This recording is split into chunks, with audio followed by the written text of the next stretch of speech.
Bonjour et bienvenue chez Inconsciente, le podcast qui parle d'hypnose humaniste, ericksonienne, de PNL, de communication non violente et de transgénérationnel. Je m'appelle Pascaline Nogrette Mipoudou, hypnothérapeute à Bordeaux et facilitatrice en communication non violente. Passionnée par le corps et l'esprit et les liens entre les deux, je suis très motivée pour partager et simplifier tous ces outils que j'ai découverts toute seule, en formation ou dans des bouquins. Vous pouvez profiter du chapitrage sur cet épisode si vous l'écoutez sur Ocha ou sur Apple Podcast. Aujourd'hui, j'aimerais vous parler de l'exercice en tant qu'hypnothérapeute. Je reçois par-ci par-là des messages et des questions sur le métier. Est-ce que c'est possible d'en vivre ? Est-ce qu'on peut en vivre à plein temps ? Quelle formation choisir ? Quelle qualité doit-on avoir ? Beaucoup de questions que je me suis moi-même posées à un moment donné. D'autant que lorsque je me suis lancée dans l'aventure, je n'avais absolument pas l'intention de devenir hypnothérapeute. Je souhaitais simplement aider mes patients à supporter les soins douloureux à l'hôpital, à calmer le stress des soins, des annonces, la claustrophobie et les crises de panique dans les IRM, les phobies des aiguilles, du sang, de vomir, etc. Finalement, avoir voulu installer l'hypnose comme outil d'accompagnement m'aura poussé vers la porte de sortie. Un outil décrié par certains médecins, plébiscité par d'autres, et me voilà en plein burn-out dans mon canapé, face contre les certifications accrochées au mur, à me demander ce que j'allais faire de ma vie professionnelle. Certains collègues et amis essayaient de me convaincre, ou de se convaincre eux-mêmes, que je pouvais reprendre mon métier de kinésithérapeute sous une autre forme, en centre de rééducation, en libéral. Bah non, en fait, pas envie. Ça sera l'hypnothérapie et puis c'est tout.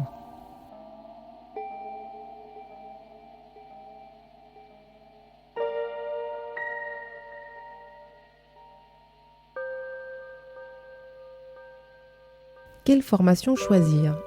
Il existe tout un tas d'instituts de formation à l'hypnose en France et ailleurs. Le livre blanc dont je vous ai parlé dans l'épisode je ne sais plus combien recense maladroitement les instituts français en les notant. Est-ce par rébellion ou simple coup de cœur ? J'ai choisi l'IFHE.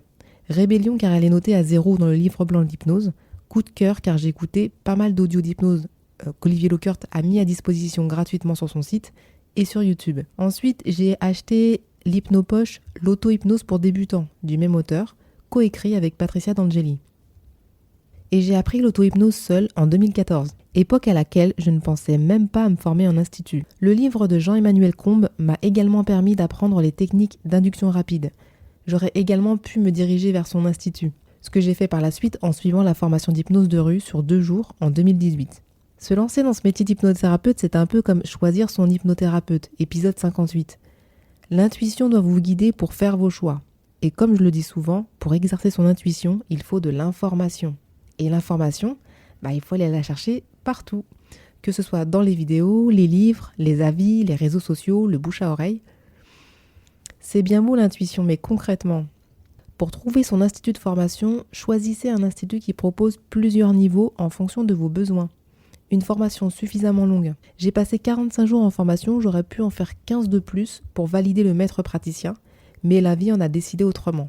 Et ça m'a semblé suffisant pour accompagner des personnes. Certains ont décidé de s'arrêter au niveau praticien 1 pour exercer, soit après 15 jours de formation. Sincèrement, personnellement, je pense que c'est trop juste. Donc, minimum 30 jours de formation, si vous voulez exercer, je trouve ça plutôt bien. Je rajouterai pour ceux qui veulent exercer. Regardez s'il existe un système de mentorat ou de supervision pour la suite, histoire que vous ne vous retrouviez pas tout seul dans la nature avec vos interrogations et vos galères. Parfois, c'est possible en visio, parfois en présentiel si votre superviseur est sur place.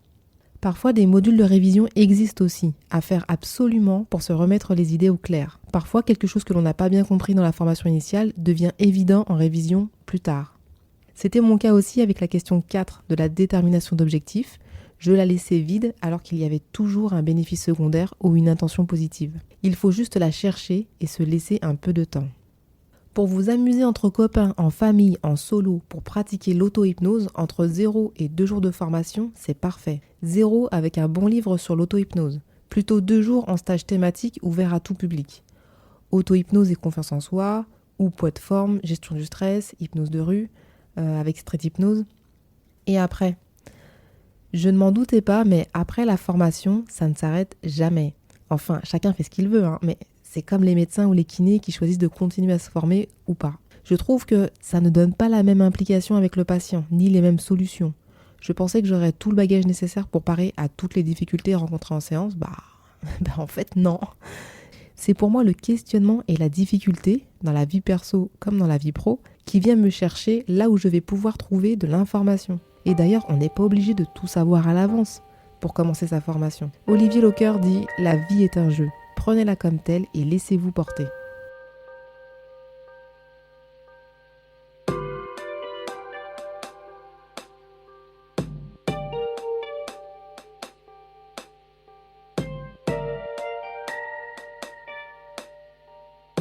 L'institut ne détermine pas la qualité du thérapeute. Ça, c'est de moi. Parce que je pensais exactement l'inverse il y a quelques années.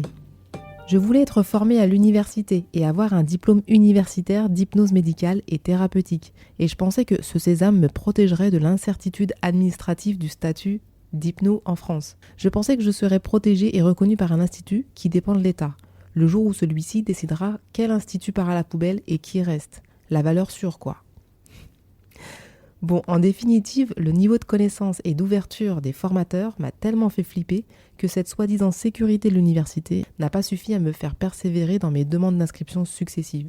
Sans rancune. Une autre fois, je tombe sur une publication Facebook d'une consoeur. J'ai enragé face à l'absurdité du post. C'était une animation. 2 garçons jumeaux sont élevés par un père alcoolique. Devenus adultes, l'un devient alcoolique, l'autre non. La petite phrase de fin disait un truc du genre « Dans la vie, on a toujours le choix ». Genre, on choisit d'être alcoolique ou pas. Bref, je peste intérieurement et je me dis qu'elle ne doit pas venir du même institut que moi. Eh ben si, gros choc. Je redescends de mon nuage, prise de conscience à ce moment-là. Chacun fait ce qu'il veut de la formation qu'il a reçue. N'oubliez pas, le trésor, c'est vous.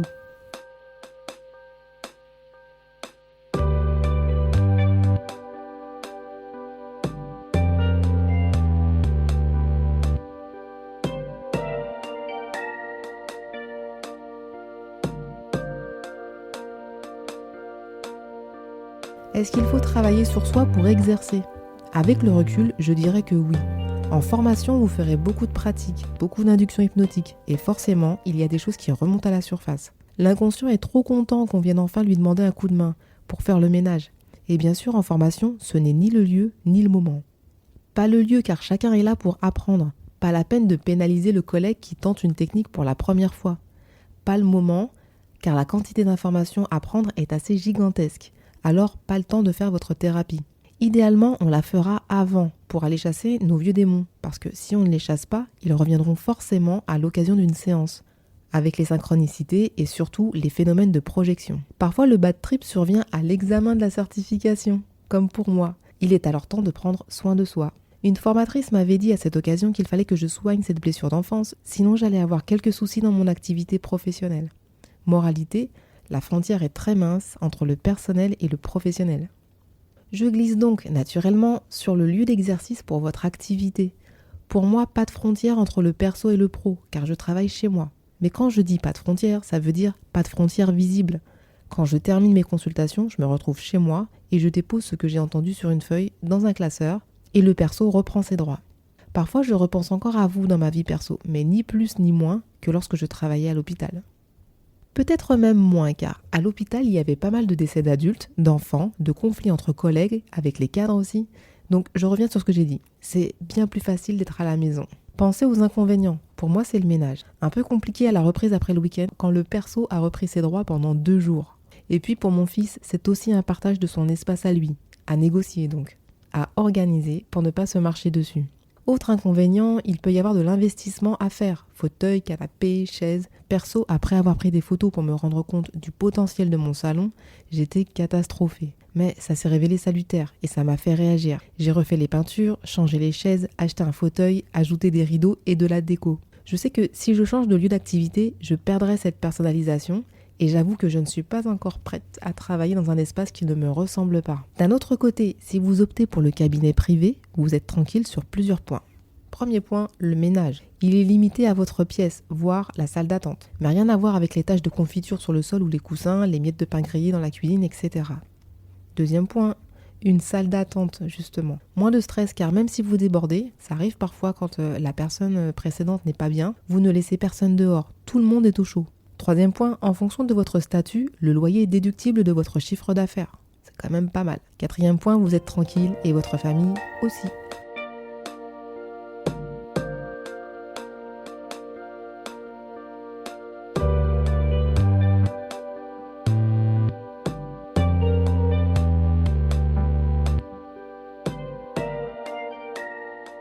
Les statuts. Auto-entrepreneur. Je vais vous parler du statut que je connais le mieux parce que c'est le mien. Le statut d'auto-entrepreneur est idéal quand on débute. Simplicité et proportionnalité. Simplicité car se déclarer auto-entrepreneur est extrêmement simple et rapide sur le site de l'URSSAF. On vous laisse choisir à quelle fréquence vous souhaitez payer vos cotisations, au mois ou au trimestre. 22%, c'est le pourcentage que vous aurez à payer sur vos revenus bruts. Facile à calculer. Je considère qu'une semaine par mois, c'est pour l'URSSAF. Proportionnalité car vous payez des charges en fonction de ce que vous gagnez. Si vous ne gagnez rien, vous ne payez rien. Enfin, je ne vous souhaite pas tout de même. Attention pour le coup, ne soyez pas tentés de ne rien déclarer à l'URSSAF pour ne pas payer de cotisation.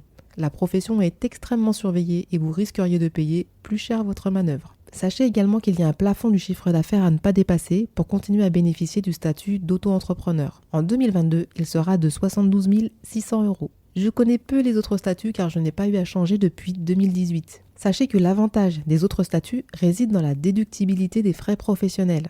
Le mobilier, les travaux que je mentionnais plus haut, les frais de déplacement, les consommables, c'est-à-dire draps d'examen, mouchoirs, papier toilette, et aussi logiciels, plateformes rendez-vous, comptables, etc. J'en ferai un épisode lorsque j'en saurai un peu plus. Mais en tout cas, sachez que c'est déductible. N'hésitez pas à vous renseigner auprès de l'URSSAF pour comparer, voir si ce statut est le plus intéressant pour vous, la fameuse SASU.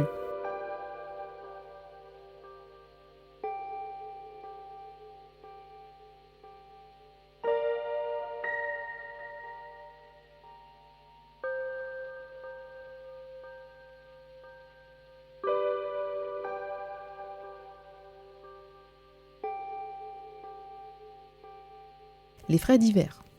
Marie-Laure me demande s'il y a de gros frais à prévoir pour commencer. Tout d'abord, je paye une plateforme de prise de rendez-vous. Cela peut être gratuit et aller jusqu'à 130-140 € par mois. Je connais bien thérapeute.com et Doctolib. Chacun a ses avantages et ses inconvénients. Je sais qu'il y en a beaucoup d'autres. Je n'ai pas d'appareil à carte bancaire, donc pas de frais bancaires.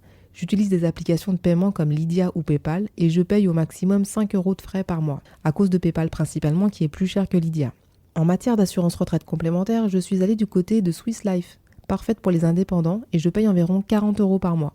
De quoi auriez-vous besoin de plus? De publicité sur les réseaux sociaux. Même si c'est un peu cher, vous pouvez en avoir pour 15 € par semaine de pub sur Facebook ou Instagram. La pub sur Google est un peu plus onéreuse car vous payez au nombre de clics sur votre pub. Comptez environ 100 € par mois. La publicité papier aussi. J'avais fait des flyers que j'ai distribués dans mon quartier pour les particuliers et aussi pour les professionnels de santé. Des cartes de visite aussi, même si elles m'ont peu servi. Comptez environ 100 € pour le tout. N'hésitez pas à faire vos devis sur les sites spécialisés.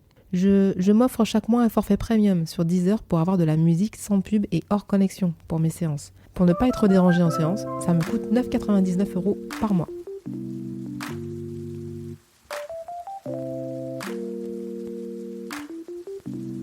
Fixer le prix de la consultation. Je croyais que je parlais pas d'argent, mais en fait c'est...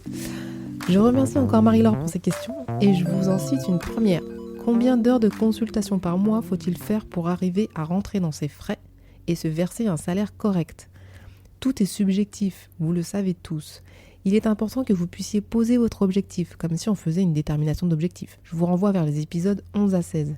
Qu'est-ce que vous voulez? Ça, c'est la première question. Combien souhaitez-vous être rémunéré chaque mois? Car nous n'avons pas tous les mêmes besoins et comme on le dit si bien en communication non violente, un besoin en cache toujours un autre. Et parfois, à un instant donné, un besoin devient prioritaire sur un autre. Comment vous sentirez-vous quand vous aurez atteint cet objectif? Ça, c'est la question 2. Comment allez-vous concrètement savoir que vous avez atteint cet objectif? Et la meilleure des questions, que pourrait-il se passer de bof, de négatif, si vous atteignez cet objectif? Vous savez que ma question 4, là, la DO, c'est celle que je préfère. Pour vous la faire rapide, il fut un temps où la visualisation sous hypnose fonctionnait tellement bien pour moi que j'ai continué à en demander plus. Je vous renvoie à l'épisode sur la visualisation. L'objectif pour moi à l'époque, c'était 20 patients par semaine. Je me sentirais satisfaite, en sécurité et sereine. Concrètement, mon agenda contiendrait les 20 rendez-vous par semaine. Le négatif, plus de temps pour souffler, des journées de 10 heures, un nouveau burn-out. Ça fait réfléchir cette question 4. Après 3 mois, à 20 séances par semaine, le Covid est venu m'arrêter. Il a frappé à ma porte, il m'a dit, le 16 mars 2020, tu fermes ton cabinet et tu te calmes. Posez votre objectif et regardez comment vous pouvez faire pour allier le tout, en conservant la réponse à la question 4. Il faut alors penser au lieu des consultations, à la durée de la séance et au tarif demandé. Ensuite, regardez autour de vous ce que font vos collègues pour vous aligner si besoin. Et dites-vous qu'on a le droit de se tromper et d'évoluer. En 2020, j'ai changé 2 fois de tarif, car c'est le temps de consultation qui n'allait pas au final. Alors, penser à un tarif, c'est bien, mais si vous commencez par ça, vous risquez d'être tendu si vous n'atteignez pas le quota par semaine pour sortir la tête de l'eau. Tendu quand vous allez avoir une annulation. Alors imaginez si c'est plusieurs comme ça. Et vous risquez de le faire sentir au patient, qui n'a franchement pas besoin de ça.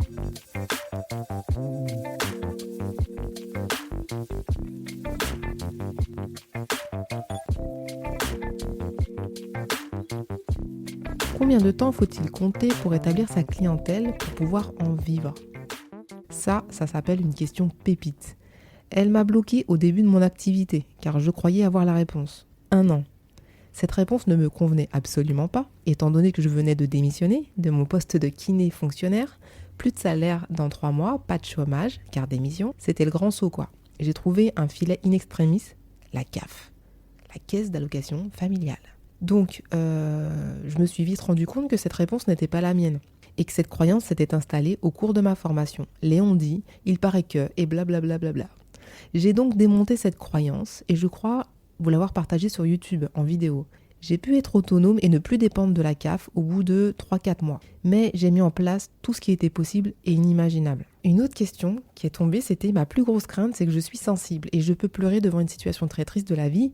Vais-je être trop affectée par le malheur des autres ou cela se gère ? Ma réponse, que je vous envoie, que je vous partage, je suis hypersensible aussi. Et j'ai déjà pleuré en formation en faisant pour la première fois la technique du deuil à un collègue.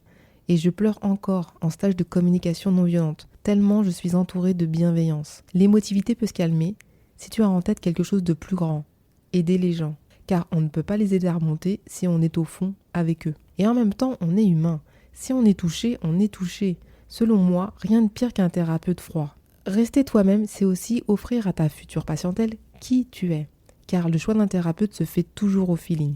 Voilà, je m'arrêterai là pour aujourd'hui, mais je sais qu'il y a encore plein de choses à dire. Nous pourrons poursuivre dans un live sur Instagram très prochainement et si vous avez des questions, laissez-moi un commentaire sur pascalinhypnose@gmail.com ou sur l'Instagram podcast-inconsciente. Inscrivez-vous à la newsletter Ocha, j'y ajoute les coulisses du podcast et les épisodes à venir.